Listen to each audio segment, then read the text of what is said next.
အားလုံးပဲမင်္ဂလာပါခင်ဗျာ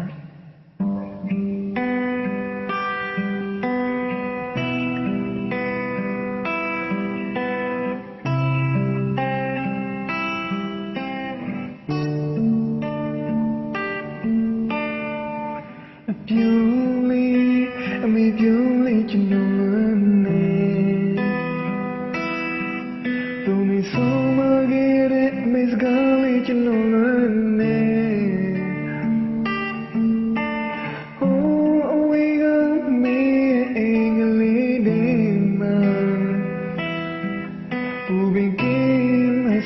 ပြန်ပြီးအိမ်ဆက်ခြင်းနဲ့အမေကိုကြည့်တဲ့တမင်လေးကျွန်တော်လွမ်းနေနဲ့မိုးလေးတိုင်းအမေတို့တဲ့အတန်လေးတွေ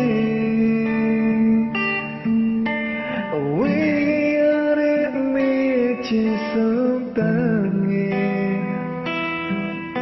တည်းရဲ့မမမေးပါအမြဲတမ်းလွန်နေတယ်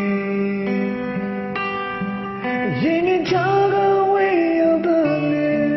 ကျူလူကင်းနေတဲ့အလုံးပြဆုံးချီတွေဆိုဝဲနေမိပါတယ်အမေရဲ့ပြုံးတွေတွေ့ကြရင်သိကောင်းနေ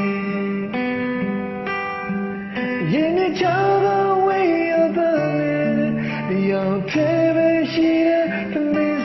ချိန်တွေဆိုဝဲနေမိပါတယ်မင်းနဲ့တမင်လဲဆိုစားရရင်သိကောင်း